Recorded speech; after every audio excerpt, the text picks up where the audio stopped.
When asked what their favourite Bronte novel is, most pick Wuthering Heights by Emily or Jane Eyre by Charlotte. Mine, however, is The Tenant of Wildfell Hall, written by Anne Bronte. For too long, Anne has been perceived by history as the other Bronte, a figure like Beth March in Little Women, meek and resigned to her early death. If you actually read her novels, a very different woman emerges. If we don't make something of ourselves, what will we do, Emily? What will we be? She was a feminist and a realist, writing about personal and political situations that the world would have told her a woman couldn't write about, had they known that she was the Acton Belle that wrote them. Anne poses important questions about gender roles and women's rights in The Tenant of Wildfell Hall. She wanted to use her novel to reform the errors and abuses of society. Helen moved with her son to Wildfell Hall, where Gilbert Markham falls in love with her.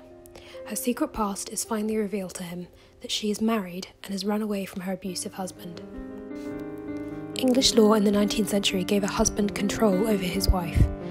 Helen could only watch while her husband tried to condition his young son into the debauched lifestyle he himself leads and to disrespect his mother. She saves her son from his fate by taking him away from his father's influence. Anne is calling for boys to be brought up to respect women rather than treat them poorly. Boys should not be encouraged to behave badly and gain experiences, while girls are taught to be fragile and pretty like flowers. To this end, the novel is framed from the perspective of Gilbert, passing on the story for his male friend to learn from in the form of his own experiences and Helen's diary. Like Agnes Grey, Anne's first novel, it demonstrates how women can be financially self-sufficient, Helen selling her paintings to support herself and her young son. Like Agnes, marriage does not save Helen, but provide her with an opportunity to exercise her agency. Comparing The Tenant of Wildfell Hall to Jane Eyre, you can see how revolutionary it is. The abused wife is the heroine of the story rather than the obstacle to the heroine's happiness. Aggressive men who exert their power over women are not glorified like Heathcliff or Rochester, and self-destructive behaviour is not framed as brooding and romantic. Anne had her own experiences with how alcohol can ruin someone's life in the form of her brother Branwell.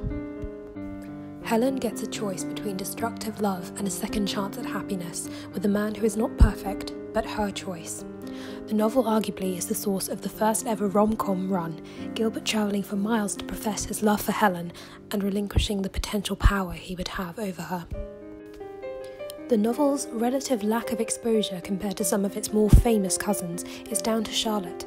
Despite the first edition of The Tenant of Wildfell Hall selling out in 6 weeks, and although reviews were mixed, was declared better than Dickens by one reviewer, after Anne's death, Charlotte refused to let any more editions be published, denying it the publicity and circulation it deserved.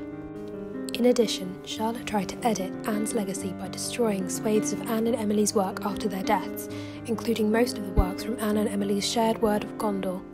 Despite this, her last words to take courage give hope to a new generation of women that they can make their own destiny.